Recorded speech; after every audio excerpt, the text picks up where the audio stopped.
Hello students. जो next unit है आपका वो है केमिकल काइनेटिक्स। ठीक है, ये सारे जो आप यूनिट पढ़े आपने, फर्स्ट पढ़ा, सेकंड पढ़ा, थर्ड पढ़ा, वो क्या थे? फिजिकल केमिस्ट्री के थे। ये भी कौन सा है? फिजिकल केमिस्ट्री का ही यूनिट है। ठीक है, केमिकल काइनेटिक्स। काइनेटिक्स मतलब हम उसके मोशन, काइनेटिक का मतलब क्या होता है? Generally motion. तो हम कुछ ऐसी बात करेंगे जो मोशन से रिलेटेड हो, यानी कि रेट से रिलेटेड है। ठीक है, सो केमिकल काइनेटिक्स ऐसी ब्रांच है केमिस्ट्री की या फिजिकल केमिस्ट्री की जो डील करती है किससे? रेट ऑफ रिएक्शन से, factors which affect rate of reaction, mechanism of reaction. ठीक है, तीन चीज़ों से डील करती है केमिकल काइनेटिक्स। किससे? रेट ऑफ रिएक्शन, जिसको हम ROR शॉर्ट फॉर्म में भी बोल देते हैं। ठीक है, सेकंड है factors which affect rate of reaction, और थर्ड है मैकेनिज्म ऑफ रिएक्शन। ठीक है, सो हम बात कर लेते हैं पहले रेट ऑफ रिएक्शन के बारे में। बाकी आप अगर फैक्टर्स के बारे में जानो तो इसमें जो है आपके कंसंट्रेशन, टेम्परेचर, नेचर, ठीक है, इस तरह के जो हैं फैक्टर्स आ जाते हैं। फिर उनके आगे और टॉपिक्स हैं। ठीक है, रेट लॉज हैं, फिर मैकेनिज्म ऑफ रिएक्शन है। ठीक है, पहले बात कर लेते हैं हम रेट ऑफ रिएक्शन की। रेट ऑफ रिएक्शन क्या होता है? रेट मतलब स्पीड, किस स्पीड से रिएक्शन हो रही है उसको बोलेंगे हम रेट ऑफ रिएक्शन। अगर डेफिनेशन लिखनी हो तो रेट ऑफ रिएक्शन की डेफिनेशन हुई, it is the change in concentration of reactant और products with respect to time. ये हमेशा याद रखना है कि जब भी हम रेट की बात करते हैं तो विद रिस्पेक्ट टू टाइम बात करते हैं। ठीक है, so change in concentration of reactants और products with respect to time, उसको क्या बोलेंगे? Rate of reaction. तो रेट ऑफ रिएक्शन में कौन सी रिएक्शंस की बात होगी? ठीक है, एक तो है कि वेरी फास्ट आ जाती हैं, वेरी फास्ट रिएक्शंस जो बहुत ही एकदम से हो जाती हैं। ठीक है, जैसे कि आयनिक रिएक्शंस। ये मैंने रिएक्शन का एग्जांपल भी लिखा हुआ है, NaCl प्लस AgNO3। ठीक है, और ये AgCl प्लस NaNO3 में कन्वर्ट हो रही है। तो इसका जो टाइम है ना वो 10⁻⁻6 सेकेंड है। बहुत ही कम माइक्रो सेकेंड्स में जो है ये रिएक्शन हो जाती है। तो इसका जो रेट है वो हम डिटरमाइन नहीं कर सकते क्योंकि ये बहुत फास्ट हो रही हैं। ठीक है, फिर आ गई वेरी स्लो रिएक्शन, जैसे कि रस्टिंग ऑफ आयरन, है ना। ये कितने, या तो साल, महीने लग जाएंगे या साल लग जाएंगे। तो उसका भी रेट ऑफ रिएक्शन डिटरमाइन नहीं करते। क्यों? क्योंकि वो यूजफुल ही नहीं है। हमने क्या करना उसको डिटरमाइन करके, है ना, रस्टिंग ऑफ आयरन को डिटरमाइन करके। तो ना ही वेरी स्लो रिएक्शंस का रेट डिटरमाइन होता है और ना ही वेरी फास्ट रिएक्शंस का। तो फिर कौन सी रिएक्शंस का रेट डिटरमाइन करते हैं? मॉडरेट रिएक्शंस का, जो इन दोनों के बीच में आती हैं। ठीक है, कौन सी? मॉडरेट। मॉडरेट रिएक्शंस जैसे कि मॉलिक्यूलर रिएक्शंस होती हैं, N2+3H2 में कन्वर्ट हो रहा है। ठीक है, यहाँ पे जो है नाइट्रोजन नाइट्रोजन और हाइड्रोजन हाइड्रोजन के बीच का बॉन्ड टूट रहा है और नाइट्रोजन हाइड्रोजन के बीच का बॉन्ड फॉर्म हो रहा है। ठीक है, तो इसको फाइनाइट टाइम लग रहा है, मतलब मॉडरेट टाइम लग रहा है इसको, इस रिएक्शन को होने को। ठीक है, तो इसका रेट मेजर करते हैं। तो इस चैप्टर में जो है आपकी इन मॉडरेट रिएक्शंस की बात होगी, इन मॉलिक्यूलर रिएक्शंस की बात होगी जनरली। ठीक है, तो हम इनके इस चैप्टर या यूनिट में आपके मॉलिक्यूलर रिएक्शंस और मॉडरेट रिएक्शंस की बात करेंगे जो कि फाइनाइट टाइम लेती हैं, इनफाइनाइट नहीं, फाइनाइट टाइम लेती हैं। ठीक है, तो इनका रेट ऑफ रिएक्शन हम मेजर करेंगे। अब रेट ऑफ रिएक्शन को डिटरमाइन कैसे करें, कैलकुलेट कैसे करें? तो मैथमेटिकल फॉर्मूला जो रेट ऑफ रिएक्शन को डिटरमाइन करने के लिए है उसको मैं आपको बता देती हूँ। मान लो ये रिएक्शन है, रिएक्टेंट्स किस में कन्वर्ट हो रहे हैं? प्रोडक्ट्स में।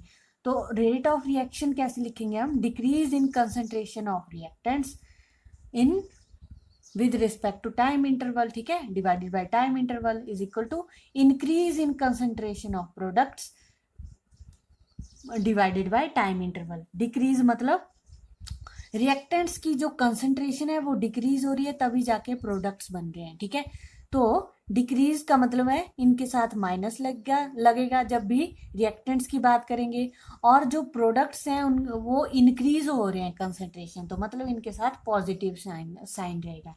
ठीक है, अब मान लो रिएक्टेंट्स और प्रोडक्ट्स एट T1 उनके कंसंट्रेशन है R1P1, ठीक है, और R2P2 है एट T2, ठीक है। तो उनका जो चेंज होगा, चेंज इन रिएक्टेंट्स, ठीक है, चेंज इन रिएक्टेंट्स किसके बराबर होगा, R2 माइनस R1। और उसी तरह से चेंज इन प्रोडक्ट्स किसके बराबर हो जाएगा, P2 माइनस P1। और जो चेंज इन टाइम होगा वो भी T2 माइनस T1 के बराबर आ जाएगा, है ना। तो ये कंसंट्रेशन की टर्म में लिख रहे हैं हम। फिर जो रेट ऑफ रिएक्शन होगा उसको हम लिखेंगे ROR is equal to minus concentration, change in concentration of reactants. इसको चाहे अंदर लिख लो चाहे बाहर लिख लो, चलो आप बाहर ही लिखो इसको, ठीक है, अंदर रहने दो, इसको बाहर लिखो। Change in concentration of reactants divided by time interval, ठीक है, चेंज इन टाइम, और is equal to plus change in concentration of products divided by change in time interval, ठीक है। तो इस तरह से, और रिएक्टेंट्स और प्रोडक्ट्स के जो स्टोकियोमेट्री कॉफिशिएंट्स होते हैं ना, अगर मान लो आपके पास यहाँ पे रिएक्टेंट्स हैं ऐसे इस तरह से, ठीक है, और इसी तरह से, तो यहाँ पे जो है इसको हम डिवाइड कर देते हैं, फिर किससे, 1/2 से ऐसे डिवाइड हो जाएगा ये, ठीक है, इसी तरह से ये भी डिवाइड हो जाएगा। तो इस तरह से लिखते हैं हम जब भी हम रेट ऑफ रिएक्शन लिखने की लिखते हैं, ठीक है। एग्जाम्पल ले लेते हैं PCl5 का किस में कन्वर्ट हो रहा है, PCl3 में प्लस Cl2, ठीक है। तो ये इसके प्रोडक्ट्स हैं और ये इसके रिएक्टेंट्स हैं। अब चेंज इन PCl5 माइनस में आएगा, क्यों, क्योंकि ये रिएक्टेंट्स हैं तो डिक्रीज होगा, ठीक है। Delta T is equal to plus में products, change in PCl3 upon delta T is equal to plus delta Cl2 upon delta T। इसमें रेट ऑफ रिएक्शन में ये बात याद रखना कि ये जो सारी रेट लिख रहे हैं ना हम, तो ये इज इक्वल टू में लिख रहे हैं हम, या सम या माइनस नहीं कर रहे हैं इनको इज इक्वल टू लिख रहे हैं कि रेट ऑफ रिएक्शन इनके बराबर है, ठीक है। सो अगर ये कंसंट्रेशन की टर्म में है तो कंसंट्रेशन की यूनिट्स क्या होते हैं, मोल पर लीटर, है ना, और टाइम के सेकंड्स, तो इनके रेट ऑफ रिएक्शन की यूनिट्स क्या आ जाएंगे, मोल्स पर लीटर पर सेकंड, और अगर गैसेस दी हुई हैं तो हमारे पास आ जाएंगे ATM पर सेकंड, ठीक है। सो जो ये रेट ऑफ रिएक्शन है ये 2 टाइप्स के होते हैं, 2 टाइप्स में कैलकुलेट करते हैं हम, average rate of reaction and instantaneous rate of reaction. First बात कर लेते हैं हम एवरेज रेट ऑफ रिएक्शन की। ROR किसको लिख रही हूँ, रेट ऑफ रिएक्शन को, शॉर्ट फॉर्म है, ठीक है। सो जो एवरेज रेट ऑफ रिएक्शन है एग्जाम्पल के थ्रू बताते हैं, ठीक है। रेट ऑफ रिएक्शन को ही एवरेज रेट ऑफ रिएक्शन बोलते हैं, ठीक है। और जो इंस्टेंटेनियस है उसमें थोड़ा सा चेंज होता है, बाकी जो एवरेज है वो rate of reaction he average rate of reaction होता है, ठीक है। सो एग्जाम्पल ले लेती हूँ मैं यहाँ पे, 2A + 3B converted into 4C, ठीक है। तो ये इसके प्रोडक्ट हैं, ये इसके रिएक्टेंट्स है। तो अगर एवरेज रेट ऑफ रिएक्शन लिखना हो तो हम कैसे लिखेंगे, रिएक्टेंट्स का माइनस में is equal to minus half 2 है ना इसका, तो इसको स्टोकियोमेट्री कॉफिशिएंट को हम डिवाइड कर रहे हैं, ठीक है, divide by stoichiometry coefficients 1/2 delta A, इसको बाहर लिखो, है ना, delta concentration of A, change in concentration of A upon delta T is equal to minus, ठीक है, -1/3। माइनस क्यों, क्योंकि ये रिएक्टेंट है, इस चीज का कोई असर नहीं होगा इस पे, हम रेट लिख रहे हैं, -1/3 change in concentration of B divided by delta T is equal to products किस में आएंगे, प्लस में, प्लस 1/4, 4 है स्टोकियोमेट्री कॉफिशिएंट, डिवाइड कर दो 4 से, और change in concentration of C divided by delta T, ठीक है। इसी तरह से एक और इक्वेशन ले लेते हैं, एग्जाम्पल ले लेते हैं कि 3x + y converted into 2z, products क्या बनाए, 2z। Average rate of reaction क्या आ जाएगा, -1/3 change in concentration of x divided by delta T is equal to -1/1, क्यों, क्योंकि यहाँ पे एक ही है, तो 1/1 change in concentration of y divided by delta T is equal to plus क्यों, क्योंकि ये प्रोडक्ट है, +1/2 change in concentration of Z divided by delta T. तो ये तो बात कर ली हमने एवरेज रेट ऑफ रिएक्शन की। अब बात करेंगे कि दो टर्म्स आती हैं इसमें, ठीक है, एक और रेट ऑफ अपीयरेंस और रेट ऑफ डिसअपीयरेंस। ठीक है, रेट ऑफ अपीयरेंस किसके लिए यूज करते हैं हम? प्रोडक्ट्स के लिए। क्यों? क्योंकि प्रोडक्ट्स क्या हो रहे हैं? अपीयर हो रहे हैं। तो हम जनरली रेट ऑफ अपीयरेंस किसका लिखते हैं? प्रोडक्ट्स का लिखते हैं। ठीक है, तो अगर प्रोडक्ट्स का रेट ऑफ अपीयरेंस लिख रहे होंगे तो उसकी कंसंट्रेशन क्या हो रही है? बढ़ रही है, तो वो हमेशा क्या पॉजिटिव में आएगा। और अगर रेट ऑफ डिसअपीयरेंस लिख रहे होंगे तो वो नेगेटिव में आएगा। पर हम उसकी जगह क्या लगा देते हैं? मॉड लगा देते हैं, फिर हमें माइनस प्लस लिखने की जरूरत नहीं पड़ती। ठीक है, तो जो रेट ऑफ अपीयरेंस है ऑफ जेड वो कैसे लिखेंगे? Change in concentration of Z divided by delta T. इसमें जो है स्टोइकियोमेट्रिक कोएफिशिएंट का कोई मतलब नहीं है। यहाँ पे हम स्टोइकियोमेट्रिक कोएफिशिएंट्स नहीं लगाते। ठीक है, सिर्फ क्या लिखते हैं? Change in concentration of Z divided by delta T, जो भी इसकी वैल्यू होगी। स्टोइकियोमेट्रिक कोएफिशिएंट नहीं लिखेंगे। ठीक है,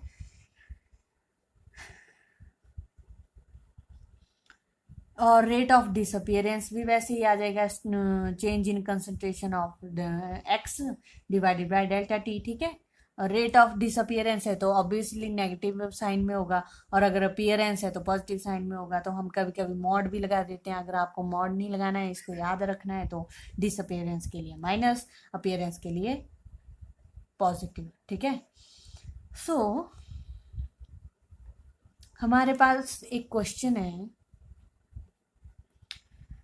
ये हमें रिएक्शन दी हुई है N2 + 3H2 converted into 2NH3। ठीक है, during the formation of NH3 2 moles of N2 disappear in 1 minute। ठीक है, रेट ऑफ डिसअपियरेंस दे दिया है N2 का। ठीक है, find rate of reaction, rate of disappearance of H2, rate of appearance of NH3। ठीक है, और वॉल्यूम दे दिया है 1 लीटर। तो कैसे निकालेंगे इसको? हमारे पास क्या दिया हुआ है कि जो रेट ऑफ डिसअपियरेंस है उसका delta N2 bye delta T, rate of disappearance N2 का दे दिया हुआ है कितना? 2 मोल्स 1 लीटर में और 1 मिनट में। ठीक है, तो इसको अगर हम कन्वर्ट कर लें सेकंड्स में तो कैसे आ जाएगा? 2 mole divided by 1 litre into 60 seconds, 2 by, ठीक है, 2/60 और ये आ जाएगा 1/30। ठीक है, अब रेट ऑफ डिसअपियरेंस है तो माइनस में होगा। ठीक है, माइनस में 1/30 मोल पर लीटर पर सेकेंड। अब हमें क्या निकालना है? First rate of reaction. ठीक है, रेट ऑफ रिएक्शन पहले हम पूरी रिएक्शन के लिए लिख लेंगे। ठीक है, -1/1 हमारे पास जो रिएक्शन थी पहले था N2, तो वो किस में कन्वर्ट हो रहा है? N2, change in concentration of N2 divided by delta T is equal to, फिर H2 का आ गया और वो 3H2 है तो माइनस में आएगा, -1/3 डेल्टा H2 डेल्टा टी। फिर हमारे पास है प्रोडक्ट NH3 और 2NH3 है तो delta change in concentration of NH3 divided by delta T. अब हमारे पास किसकी वैल्यू है? इसकी वैल्यू है हमने अभी निकाली ऊपर, रेट ऑफ डिसअपियरेंस है ना, कितना? 1/30। तो ROR क्या हो जाएगा? अब इसके इक्वल टू है ना, तो ROR हम यहाँ से निकाल सकते हैं। अब 1 - 1/1 है, मल्टीप्लाई बाय -1/30, इसकी वैल्यू आ जाएगी 1/30, माइनस से माइनस कट जाएगा, सेम ही वैल्यू आ गई है ना। फिर बात कर लेते हैं हम कि क्या बोल रहा है, क्या पूछा है? रेट ऑफ डिसअपियरेंस पूछा है ना।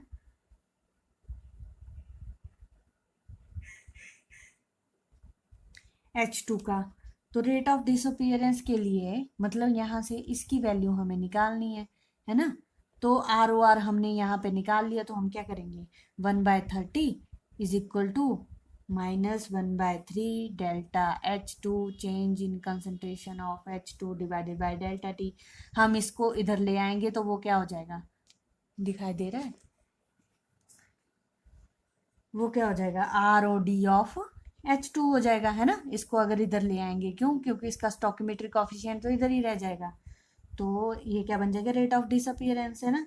3 मल्टीप्लाई बाय 1/30, तो यहाँ से वैल्यू आ जाएगी 1/10 किसकी, rate of disappearance of H2 मोल पर लीटर पर सेकेंड। उसी तरह से ROR हमारे पास दिया है और हमें क्या निकालना है अब, NH3 का अपीयरेंस, रेट ऑफ अपीयरेंस निकालना है, ठीक है। ROR हमें पता है, और +1/2 किसका, NH3 का, कहाँ गया ये, इसका निकालना है हमें, रेट ऑफ अपीयरेंस। तो हम क्या लिखेंगे, उसकी वैल्यू को लिख लेंगे यहाँ पे, delta NH3 change in concentration of NH3 delta T, ठीक है। अगर इसको इधर ले आएंगे तो वो क्या हो जाएगा, rate of appearance of NH3 हो जाएगा, है ना।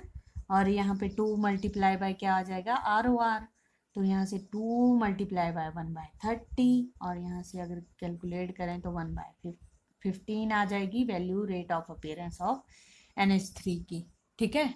1/15 पर मोल पर लीटर पर सेकेंड, ठीक है। इस तरह से जो है आप क्वेश्चंस कर सकते हो। उसी तरह से जैसे हमने एवरेज रेट निकाला, नेक्स्ट है इंस्टेंटेनियस रेट। अब इंस्टेंटेनियस है तो मतलब स्मॉल टाइम में हो रहा है, ठीक है।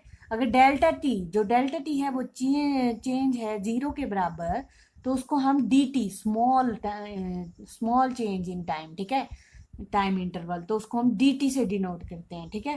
तो इसमें बस कुछ नहीं करना है, डेल्टा की जगह D लिख देना है, और कुछ नहीं करना है। 2A + 3B is equal to 4C। अगर ये रिएक्शन है तो इसका इंस्टेंटेनियस रेट क्या होगा, -1/2 stoichiometric coefficient, D change in concentration of, small change in concentration of A upon small change in time is equal to -1/3। Minus क्यों लगा रहे हैं, क्योंकि ये क्या है, रिएक्टेंट्स हैं। Small change in concentration of B divided by dt is equal to 1 + 1/4 d small change in concentration of C is divided by dt, ठीक है। तो इस तरह से हम इंस्टेंटेनियस रेट भी निकाल सकते हैं। अब इसको जो है ग्राफिकली रिप्रेजेंट कैसे करते हैं, ठीक है। 2 टाइप से हम रिप्रेजेंट कर लेते हैं ग्राफिकली, ठीक है। रिएक्टेंट और प्रोडक्ट्स का अलग अलग ग्राफ है। अगर रिएक्टेंट को हम टाइम्स के साथ ले रहे हैं वर्सेस में, तो इसका ग्राफ आता है कुछ इस टाइप का, ठीक है। इस तरह की स्लोप आएगी। जैसे जैसे टाइम बढ़ रहा है रिएक्टेंट्स क्या हो रहे हैं, घट रहे हैं, बोल रहे हैं ना, कंसंट्रेशन ऑफ रिएक्टेंट घट जाती है विद इंक्रीज इन टाइम, ठीक है। तो यहाँ पे ग्राफ इस साइड को स्लोप आएगी। और अगर प्रोडक्ट्स का ले रहे हैं तो with increase in time concentration of products increases, है ना। तो यहाँ पे ये स्लोप कुछ इस टाइप की होगी। बट ये हमेशा बढ़ता है या घटता है रहेगा, एक जगह एक टाइम पे क्या आके ये क्या हो जाएंगे, फिर कांस्टेंट हो जाएंगे, ठीक है, जिसको हम इक्विलिब्रियम भी बोलते हैं। तो जो इसकी जो स्लोप अगर हम निकालें तो हम यहाँ से ऐसे लाइन क्रिएट कर देते हैं। तो इसका जो ये एक्स एक्सिस पे जो एंगल आता है वो स्लोप किसके बराबर आ जाएगा, tan theta. Small change in concentration of A क्या है, रिएक्टेंट है, इसीलिए dt डिवाइडेड बाय dt। उसी तरह से स्लोप यहाँ पे tan theta dc upon dt, ठीक है। क्वेश्चन लेके समझ लेते हैं कि जनरली आपको जो है ग्राफ दे दिया जाता है क्वेश्चंस में, और आपसे पूछा जाता है कि ROR निकालो, ROD निकालो, है ना। तो वो कैसे निकालें, ये मान लो आपके पास क्वेश्चन दिया है एक, N2 + 3H2 converted into 2NH3। ये अब आपके पास ग्राफ दिया हुआ है किसका, H2, concentration of H2 versus time, ठीक है। टाइम है सेकंड्स में और H2 की कंसंट्रेशन है मोल पर लीटर में, ठीक है। और ये यहाँ पे ये 6 पे जो है इसकी 6, 10, 2, 4 हमें निकालना है रेट ऑफ रिएक्शन और ROD ऑफ N2, ठीक है, and rate of disappearance of N2 निकालना है। तो हम क्या करेंगे, सबसे पहले तो हम रेट ऑफ रिएक्शन की इक्वेशन लिख लेंगे कि कैसे लिखते हैं ना, इसी तरह से लिखते हैं ना, रेट ऑफ रिएक्शन की इक्वेशन जो स्टोकियोमेट्रिक कोफिशिएंट से डिवाइड करके, है ना। स्मॉल चेंज है D/dt है, ठीक है। स्मॉल चेंज क्यों है? क्योंकि ये हमें ग्राफ में बता दिया गया है कि इतने टाइम में जो है ये हो रहा है ना, 2 सेकेंड्स में हो रहा है, 4 सेकेंड्स में हो रहा है, तो इसलिए हम डी वाई वाली इक्वेशन लिख रहे हैं, D of N two upon D T, है ना, is equal to -1/3 D of small change in concentration of H2 divided by D T, और प्रोडक्ट्स में है 2NH3 plus half small change in concentration of NH3 dt, ठीक है। फिर हम क्या करेंगे, हम किसकी वैल्यू निकाल सकते हैं ग्राफ से? इसकी। क्यों? ग्राफ किसके वर्सेस में दिया है? H2 और टाइम के वर्सेस में, है ना। तो यहां से हम इसकी वैल्यू निकाल सकते हैं स्लोप से लेके। कैसे? देखो, डी H2 कंसेंट्रेशन, है ना, कंसेंट्रेशन ऑफ H2 dt किसके बराबर हो जाएगा? स्लोप के बराबर हो जाएगा। और स्लोप क्या है? tan थीटा, ठीक है। अब हमें एंगल तो दिया नहीं है, फिर हम कैसे निकालें? तो आपको पढ़ा होगा आपने कि स्लोप निकालने का फॉर्मूला होता है y2 minus y1 divided by x2 minus x1 is equal to, तो यहाँ पे हमें वैल्यूज दी हुई हैं कि किस किस पोजीशन पे है, 6 माइनस 10, 4 माइनस 2, ठीक है। तो यहाँ से जो है वैल्यू आ जाएगी हमारे पास 4 डिवाइडेड बाई 2 -2 पर मोल पर लीटर पर सेकेंड। तो ये किसकी वैल्यू आ गई हमारे पास? Small change in concentration of H2 divided by dt, है ना।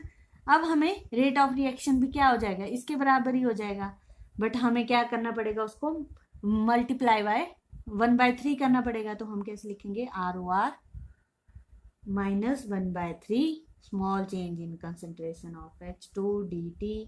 क्यों? क्योंकि ये इज इक्वल टू में है ना, -1/3 मल्टीप्लाई बाय -2, तो इसकी वैल्यू माइनस से माइनस कट जाएगा, 2/3 मोल पर लीटर पर सेकेंड, ठीक है।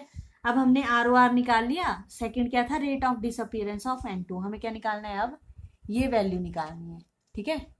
ये वाली वैल्यू निकालनी है। हम इसको कैसे निकालेंगे? हमने ROR तो निकाल लिए, है ना।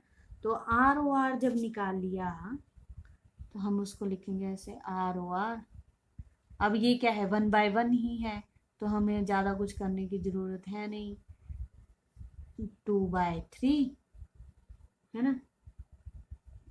क्या आ जाएगा? Rate of disappearance of N2, है ना। रेट ऑफ डिसअपीयरेंस ही आएगा ना। क्यों? क्योंकि ये रिएक्टेंट्स हैं, तो ये किसके बराबर आ जाएगा? 2/3 मोल पर लीटर पर सेकेंड। इस तरह से जो है हम निकाल सकते हैं। क्यों? क्योंकि ये सारी इज इक्वल टू में है टर्म, एक वैल्यू निकाल लो और उसको इक्वल टू में करके दूसरी वैल्यू आ जाएगी, है ना। बस आपको उसको स्टोकियोमेट्री के साथ मल्टीप्लाई करना होता है और आपके पास वैल्यूज आ जाती हैं, ठीक है। तो बस ये था आज का टॉपिक, थोड़ी सी इंट्रोडक्शन। नेक्स्ट पढ़ेंगे हम अगली क्लास में किसके बारे में? फैक्टर्स के बारे में, ठीक है। Okay, thank you.